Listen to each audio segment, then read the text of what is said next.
Sir ಎಲ್ಲಿ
ನಮ್ಮ ಬಂಗಾರಪೇಟೆ ತಾಲೂಕಿನಲ್ಲಿ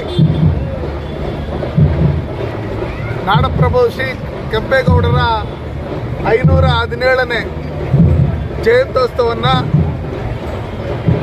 ವಿಜೃಂಭಣೆಯಾಗಿ ನಮ್ಮ ಶಿವಕುಮಾರ್ ಗೌಡರು, ನಮ್ಮ ಪ್ರಕಾಶ್ ಅವರು, ನಮ್ಮ ಎಲ್ಲ ಶ್ರೀನಿವಾಸ್ ಗೌಡರು, ಮಾರ್ಕಂಡ ಗೌಡರು, ಹನುಮಪ್ಪನವರು, ಎಲ್ಲ ತಾಲೂಕಿನ ಎಲ್ಲ ಕೆಂಪೇಗೌಡರ ವಂಶಸ್ಥರು, ಕೆಂಪೇಗೌಡರ ಅಭಿಮಾನಿಗಳು ನಾವು ಇವತ್ತು ಬೆಂಗಳೂರು ಈ ಮಟ್ಟಕ್ಕೆ ಡೆವಲಪ್ಮೆಂಟ್ ಆಗಿದೆ ಅಂದರೆ ಅದಕ್ಕೆ ಕಾರಣ ಕೆಂಪೇಗೌಡರು.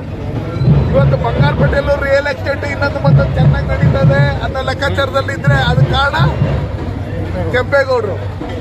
ಇವತ್ತು ನಾಡಪ್ರಭು ಕೆಂಪೇಗೌಡರು ಜಾತ್ಯತೀತವಾಗಿ ಎಲ್ಲ ಜಾತಿ ಜನನೂ ಚೆನ್ನಾಗಿರ್ಬೇಕು ಅಂತ ಹೇಳಿ ಅವರೇನು ಬರೀ ಕೆಂಪೇಗೌಡರು ವಕೀಲರ ಸಮಾಜಕ್ಕೆ ಮಾತ್ರ ಕೆಂಪೇಗೌಡರು ನಮ್ಮೆಲ್ಲರಿಗೂ ನಾಯಕರು. ಯಾವ ರೀತಿ ದೇಶಕ್ಕೆ ಡಾಕ್ಟರ್ ಬಾಬಾ ಸಾಹೇಬ್ ಅಂಬೇಡ್ಕರ್ ಅವರು ಸಂವಿಧಾನ ಕೊಟ್ಟರು, ಅದೇ ರೀತಿಯಲ್ಲಿ ನಾಡಪ್ರಭು ಕೆಂಪೇಗೌಡರು ಡಾಕ್ಟರ್ಗೆ, ಇವರಿಗೆ, ಅವರಿಗೆ, ಅಯ್ಯಂಗಾರ್ ಅವರಿಗೆ ಪ್ರತಿಯೊಂದು ಚೆನ್ನಾಗಿರ್ಬೇಕು. ಈ ಕರ್ನಾಟಕ, ಈ ಬೆಂಗಳೂರು ಡೆವಲಪ್ಮೆಂಟ್ ಆಗಬೇಕು ಅಂತ ಹೇಳಿ ಇವತ್ತು ಈ ನಾಡಿಗೆ ಕೊಟ್ಟಿರ್ತಕ್ಕ ಕೆರೆಗಳಿರ್ಬೋದು, ಗುಡ್ಡೆಗಳಿರ್ಬೋದು, ನದಿಗಳಿರ್ಬೋದು, ಇವನ್ನೆಲ್ಲ ಮಾಡಿ ಈ ನಾಡಿಗೆ ಒಳ್ಳೆ ಕೊಡುಗೆಯನ್ನು ಕೊಟ್ಟಿದ್ದಾರೆ. ಅದಕ್ಕೋಸ್ಕರ ಸನ್ಮಾನ್ಯ ನರೇಂದ್ರ ಮೋದಿಜಿಯವರು, ನಮ್ಮ ಯಡಿಯೂರಪ್ಪ ಅವರು, ಬೊಮ್ಮಾಯಿಯವರು ಮುಖ್ಯಮಂತ್ರಿಗಳಾಗಿದ್ದಂಥ ಸಂದರ್ಭದಲ್ಲಿ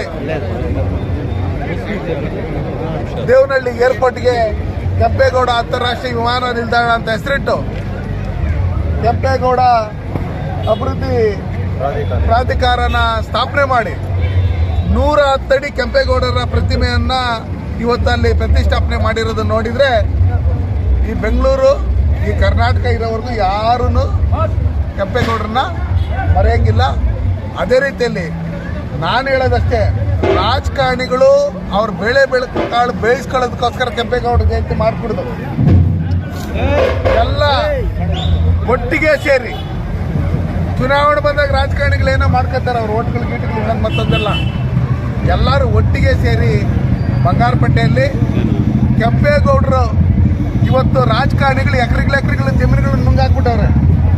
ಆದರೆ ಕೆಂಪೇಗೌಡರನ್ನ ಕರ್ಕೊಂಡೋಗಿ ರೋಡಲ್ಲಿ ಒಂದು ಜಾಗದಲ್ಲಿ ಇಟ್ಬಿಟ್ಟವ್ರೆ. ಏನಲ್ಲಿ ಅರ್ಥ ಆಯ್ತಾ? ಅಲ್ಲಿ ಇಟ್ಬಿಟ್ಟವ್ರೆ ರೋಡಲ್ಲಿ.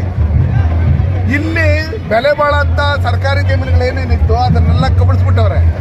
2 ಎಕರೆ 3 ಎಕರೆ ಕೆಂಪೇಗೌಡರಿಗೆ, 1 2 ಎಕರೆ 3 ಎಕರೆ ಅಂಬೇಡ್ಕರ್ ಅವ್ರಿಗೆ, 1 2 ಎಕರೆ 3 ಎಕರೆ ಏನು ಕನಕದಾಸರಿಗೆ, 1 2 ಎಕರೆ 3 ಎಕರೆ ಯೋಗಿ ನಾರಾಯಣ ಇವರಿಗೆ, ಅಂಬೇಡ್ಕರ್ ಅವ್ರಿಗೆ, ವಾಲ್ಮೀಕಿ ಇವ್ರಿಗೆಲ್ಲ ಕೊಡ್ಬೋದಾಗಿತ್ತಲ್ಲ.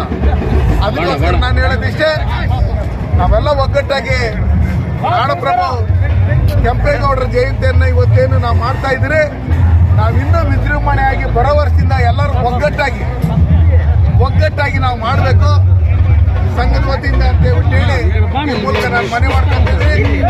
ನಾಡಿನ ಸಮಸ್ತ ಜನತೆಗೆ ಮತ್ತು ಬಂಗಾರಪೇಟೆ ಕ್ಷೇತ್ರ ಜನತೆಗೆ ಕೆಂಪೇಗೌಡ ಜಯಂತಿಯ ಶುಭಾಶಯಗಳು. ಅದೇ ರೀತಿಯಲ್ಲಿ ಈ ಕಾರ್ಯಕ್ರಮಕ್ಕೆ ನಮ್ಮ ಮುಂದಿನ ಶಾಸಕರು, ಹಿಂದಿನ ಶಾಸಕರಾಗಿದ್ರು ಮುಂದೇನು ಶಾಸಕರಾಗ್ತಾರೆ ಮಾಲೂರಿಗೆ, ಮಂಜುನಾಥ್ ಗೌಡರು ಬಂದವ್ರೆ.